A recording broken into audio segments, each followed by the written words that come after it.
want to sort of achieve.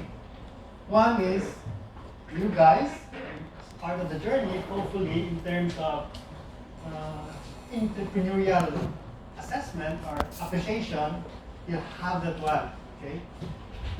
And we are thankful that you sort of go into this journey. It's too much to ask. Yeah.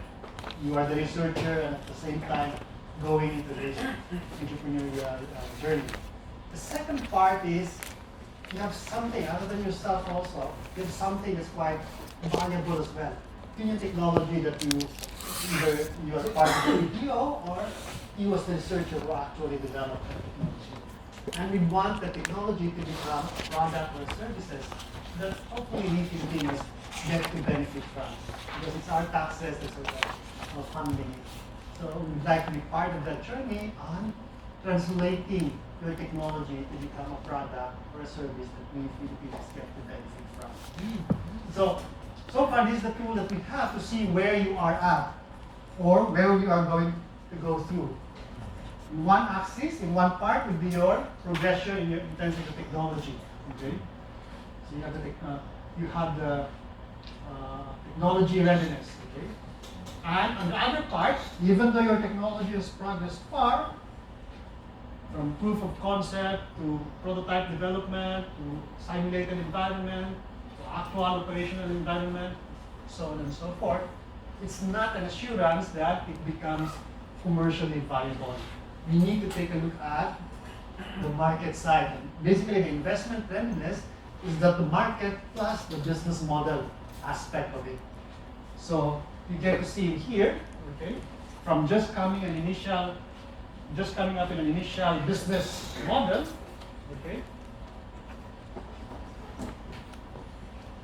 understanding who your competition are in this area, validating that you are addressing a problem, coming up with a prototype, however crude it would be, validating that you're not just addressing a problem of one, but a problem of many. So from just the customer, now there's a market. And the solution that you have is something that can be built, and something that can be delivered. It becomes a product or a service. So you can have it here, product market fit. So from problem, solution becomes product, market. And the business model, you get to validate that people are actually going to buy it at this particular price point, at this business model, so on and so forth. Now you get to iterate on your prototype, improve on it, make sure that you get to deliver, value delivery. So that's the thing that we're going to talk about in here. How are you able to scale it? Because initially, when you do product development, how many outputs did you have? Not that many. Because your focus is, what's your focus?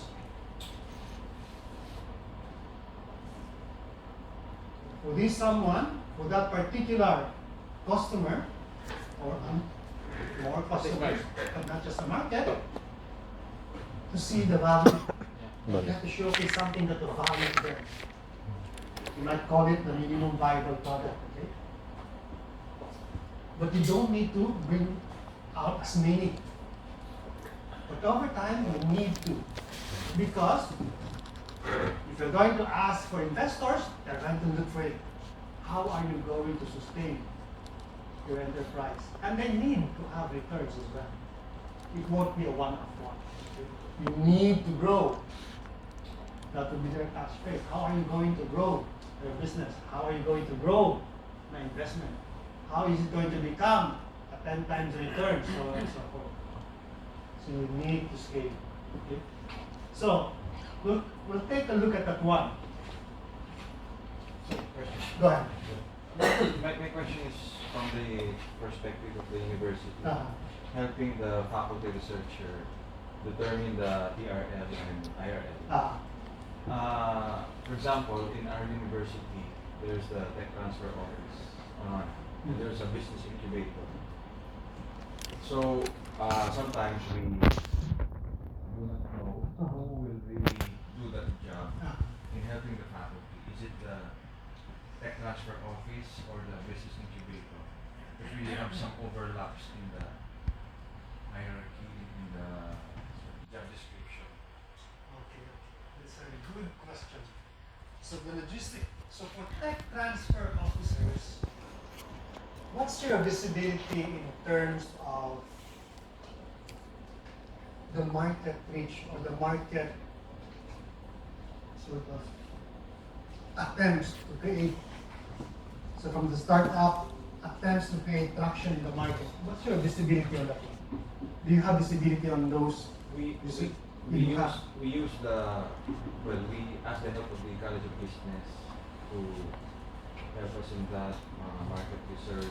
Pero the relationship that you have with that startup and your knowledge, ano, talaga bang pinupuntahan niyo itong mga customers? Are you trying to reach out to these customers? Are you creating channels so that you can Right now, yes, that's part of our work. I see. And then the incubators, ginagawa nila yan. Ginagawa rin nila and So, nag-office yung startups sa incubators. yes, wala. Pero incubator separate from the TTO. Separate, it's a separate company. Pero yung TTO is more of business yung kinoconnect niyo, or is it markets also? You're trying to provide open up channels for them. I think it's the whole spectrum, PTO, because our mandate is really technology commercialization. Okay. So bringing the product, the research to the market, and then if they just need facilities for incubation, ipapasa namin sa business incubator. But the business incubator also makes its own like this. Pero it's a separate entity. It's not under the TTO office. It's not. But 100% owned by the university. How is it in other schools? Is that a separate entity? It's not, say, the same concept with De La Salle. so separate sila, the incubator still separate entity. But owned by the school. Under Owned by the state. Correct. No. Who knows Ateneo? The TBI. It's owned by the university. Owned by the Owned by the university. Pero the one managing it, so hindi sila under. We are not, we're on the same level. Okay. So Ateneo, how is it? The technology management office, so they have an incubator. The same Tapos lang magkaroon ng TBI, sabi ni Raul, di ba? Wala pang sabihin sa Ateneo. Wala. Okay. I think UP has a well-established UP Enterprise. and And then you have the technology. that's why that right now medyo nagkaka-confusion din kasi yung faculty, where do we really go? Can we go directly to the incubator kasi nandun na yung facility? Do we have to pass through UPO? I think for the researcher, It has upscale and also they have different upscale and enterprise. enterprise. Yeah. So they are all both incubator, right? Yeah. I don't know. TBI. Upscale is more, I think, on accelerator. But I think with regards to, let me share lang sa amin din, is that when it comes to assessing the TRL for researchers, that would be the job of the tech transfer office, because what we do is that when the researchers are ready for establishing his spin-off firm, he wants to pursue a spin-off, then that's the time that the tech transfer office for us hand it over to the technology business incubator for business development. Okay. So when it's ready. So although in our case, it's the same personality we have, but that's how we go through the process we're in. Okay. For the researchers, for now is to have the tech transfer officers on board in the discussion in terms of assessing how ready are they for the market. When it's time for them to decide that, okay, the route to market commercialization is through a spin-off, then we will endorse them to the incubator because they're going to have a spin-off. But if the researchers and the tech transfer decides that we're going to pursue the licensing or sale of the technology, then that's the TTLO who will manage that aspect. So I asked earlier on if the focus is in terms of the business, licensing, business to business, that might be the TTO route. Yes. Okay, you're looking for licenses of their Yes.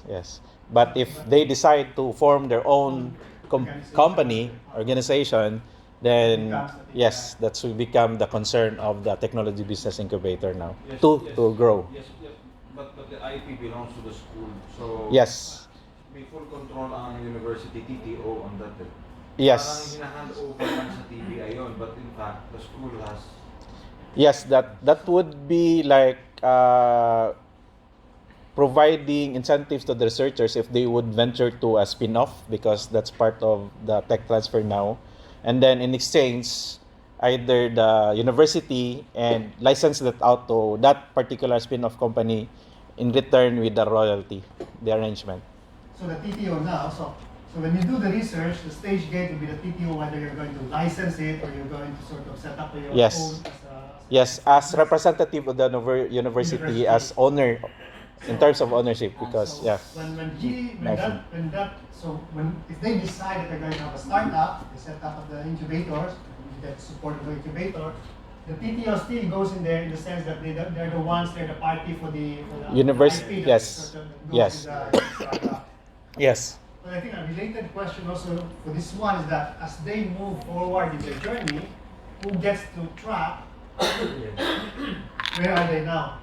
So currently both, you have the TTO and the incubator or what? Yeah. Yeah. Because later on I'm going to show Yusek Guevara updating, so we hosted her at our management association in the Philippines, updated us in terms of the portfolio of DOST. And they get to see, show at the end.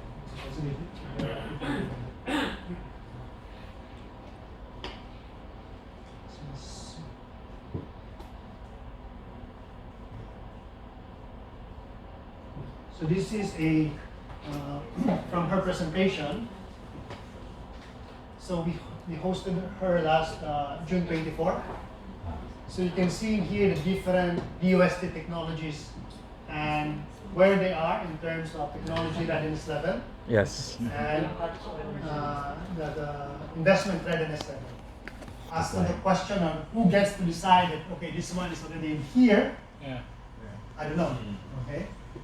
So, but later on, one of the exercises we're going to do is that from your perspective, where you are. Okay? But from your perspective, up to Yusek Guevara's perspective, how is that reflected? I don't know. Okay? So, this is what we got. Okay? So, and by the way, in some of Vigor mean, okay? Vigor mean, Ihati. So they're leaf fellows, okay? So Vigor now, they've set their own manufacturing plant. Adamson. Okay.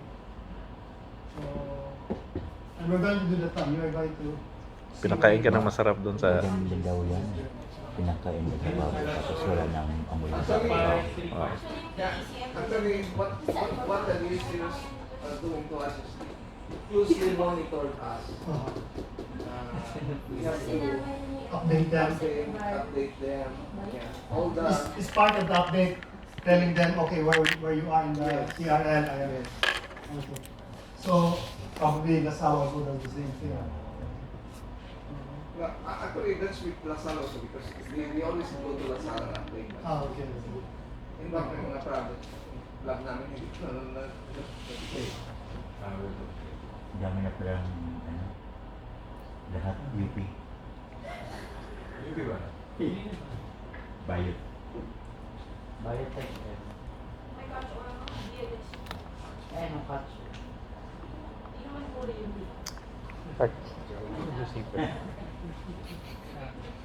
Vigor means alam ko. Adam. Oh. Send this one. Saan yung PSN? Wala ko yung makikinig. Sino ang programming? Ayun o. Papasok pati ako sa So yeah, lalabas siya sa inyo. So hopefully in the next update, that she's going to show, nandun na kayo.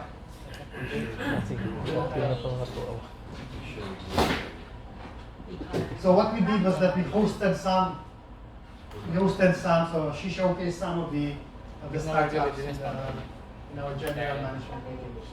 That is IRL and TRL. TRL and IRL. So doing that,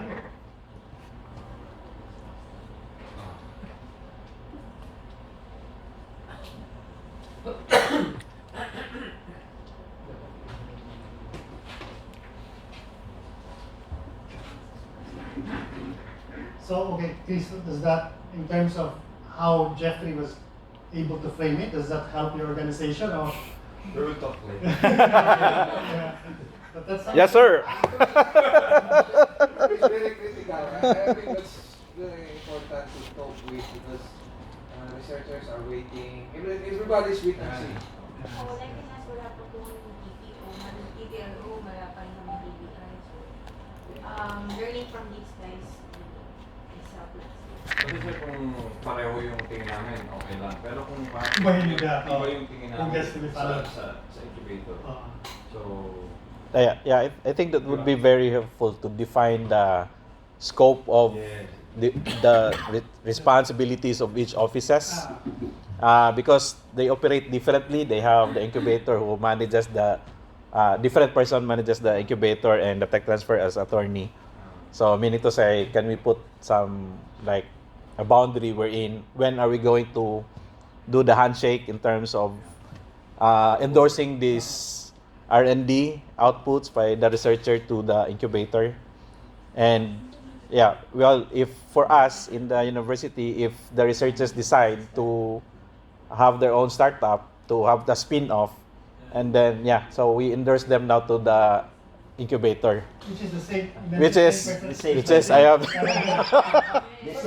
same. but that's how the The same set. yeah. The same set. Pero set up nila sa kanila, iba. Sa kanila iba. Yeah, because they have different people managing the incubator. Actually, the critical there is what are the responsibilities for each. Because okay, Tama nga this is the naman. role of Pag-iba yung... maybe it's good to define. This is the role of technology transfer. This is the role of incubators. Now, may confusion eh. That's the because there should be a legal MOA or whatever. So may MOA ba sa Kami? TBI, may Meron. MOA ba sa Draft pa, hindi pa na-approve na. So that's not clear to the researchers. So I think that should be settled as soon as possible. So Yeah. if it's not clear at our level and here, And then it will be more so to the. And then what are the terms of reference of that MOA? Anong mga responsibilities na dapat doon? So, Sir, I thought you are formulating already the guidelines. Yes, we are. That's why I'm asking these questions. Para kasi we're formulating the handover policy Yeah. between the TTO and the Incubator. So I raised that issue so that we can share. It's nice. I have a question.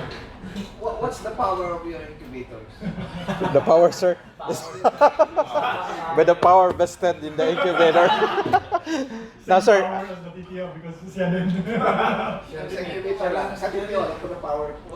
yeah, I think the main responsibility of the tech transfer officer is for our office is to define like the route of commercialization. I think early stage or what level in this in terms of TRL we can like engage the industry, and then if we determine at that particular level it's still late stage prototype development, and then we have to discuss with the researcher if would you be okay in terms of licensing this out, or are you willing enough to start your own company out of this technology? Meaning mentoring. Meaning to say to spin off.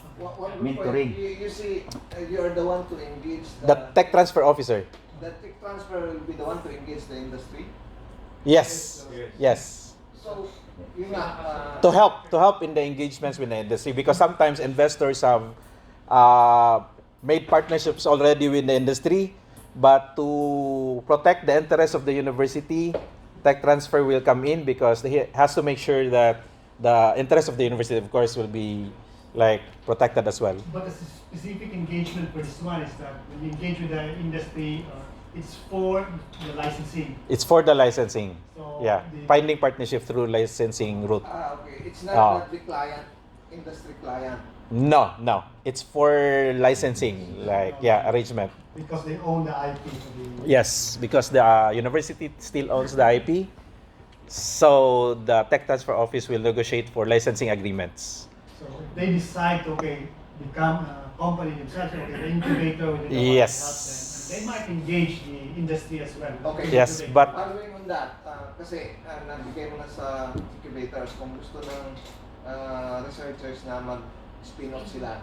So, ano na ang role ng gagawin ng incubators doon. So they will look into the business aspect, how to Yeah. market. That's part. If No? if they intend to be incubated in the Yeah, incubator. that's what he said. Uh, That's what he said. If that's if already they, in the If they TBI. intend to be in the incubator. Ah. But most likely, if you are good enough, then most likely kung may maka-adapt, you will go to the market Directly. directly. On your own. Pwede ganun? I don't know if you No, by law. By law. Sir, Yes. yung incubator, By may principle. program yan. For example, incubator period up to 6 months lang siya. After that, sila Let it go yung now. mentor Yeah. natin yan. The role really of the incubator is to help out, to help out researchers to come up with a good business plan to enable the researchers, because the assumption is that many researchers doesn't have its own business background. So the business incubator there is present to help the company from scratch, forming the company from scratch, helping out, like it can be formalized to a corporation. So the incubator will help in terms of managing this paperwork in the SEC, and then finding partners. That can be potential services that the incubator.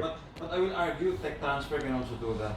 yes. In fact, dapat yun ang one of the main jobs ng tech transfer is to do the business plan for the researcher. Yeah, but Sir, yung definition ng commercialization sa tech transfer, a process of deriving income. So there are 3 modes. First is yung licensing. Yeah. yeah, Second is yung outright sale. Outright sale. Pangatlo yung spin-off. So in Yes. a way, technology commercialization as spin-off. So that's under tech transfer. Yes. So That's Mas within right. that, encompassing yung tech Ah, transfer. Encompassing ang tech Ano transfer. specific ang Sa TBI? setup sa university That- namin, under sa tech trans office, ang TBI. Okay, yeah. I think Ateneo, ganun natin. So, under sa tech transfer yung yeah. Well, there's no problem with. I think there's no problem with whoever it is under, but there is a significant definition of responsibilities between what the tech transfer officer will do and then the TBI, what will it do for the university. That's, I think, the concern here for the LSU. But my concern there is on the ground, maraming politics yan. So, on paper, yes, sige, gano'n natin, but, di ba, you experience that na Yeah. you are going to my Yeah. turf, to my jurisdiction. Ganun eh. That's why we are doing the handover now, handover policy, para ma-delineate nga yung jurisdiction ng mga Sa akin, it's still hazy kasi talagang overlap yung dalawa eh. The university can even say, even if it's a spin-off, I will not put it in the TBI. Yeah, that's It can. Expertise there. I mean, go to another TBI. It can. So it really depends. It really depends on the. for some universities, so they use the PBI as sort of the fast lane for them to recoup their as a fast lane to grow these startups. So they put in these Yeah. resources, they put in their Yes. contacts such that Actually, that this kind of question was raised when DOST Secretary De La Peña was there in CSU before, because we have a TBI in different universities, and then many researchers were asked, especially the JU Safer, alam nyo ba yung role ng TBI? Why do UST invest in TBIs? Because basically, yung researcher nga wala talagang business training background. So, meaning to say, when the intention of the researcher is to form a company, the TBI exists to help the researchers to go for example, for a spin-off or a startup. So, basically, if you can remember that visit last year, that was one of the main discussion points why TBI exists. So, to help out really researchers in terms of forming their own company. And aside that, kaya nga I cannot blame Attorney Cruz for saying, kasi even the guys in that TBI in Animal Labs, they're offering the same services like IP protection, I think. Kasama ba? Hindi naman. So ganun ba? So the dynamics there is, I think it would be very relevant to define the responsibilities. Kasi Dicky knows IP. Oh, master din ng IP si Dicky. But Yes, sir. Sorry, sir. Actually, Those moments. I understand, sir. The real questions in the part of the researcher because the stake of having it licensed out and the stake also if we will be having a spin-off company. So because in a way, the stake that will be given to the university back as to kailangan kasi ma-define eh. For example, if I'll be doing my spin-off, is it really more mas konti lang yung royalty agreement ba? Then I just leave it there and then license it out to somebody else. Kasi mangyayari, if I'll be doing my spin-off, so I'll build up a company in a way. So that's why I'll ask the university. So magkano yung ibibigay ko because part of dun sa royalty agreement. Parang magiging kasi we are a company, then most likely the university will license it out as part of yung sa agreement ba na magkano yung ibibigay ko sa university. Di ba 60-40? No, it's not. It's not. It's not. So that's where the tech transfer officer's job to really determine help as well in terms of valuation of that technology. Yung 60-40 at yung yung income na yun sa university. That's different. That's different. Magkano ba talaga?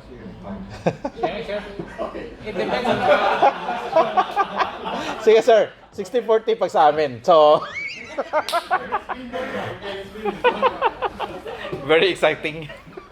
I would suppose part of the thing whether you are Actually, my take on this is DOST really provide an avenue for researchers to make it more convenient for the researchers. That's the goal of the incubators. Now, because the experience, many researchers really, even one of us is Pop, for example. Pop the LSU, Pop the LSU. Pop the LSU o UP? Because the inventor should not allow them to push for that technology on the side of the university. Kasi I don't know what's going on. So it all happens. The inventors itself do not push through it. So what will happen? The university has what? has the power to Has the power, but how to monetize the invention. wala na doon yung inventor. Exactly. Because Iba the funding agency will take over if the university will not venture into commercialization. Nakalagay sa Nakalagay ba? Yes, it's there. Oh, actually universities are given 3 months to perform its duties to protect. Yeah. Okay, that's all right. Can the university do it? I mean, No.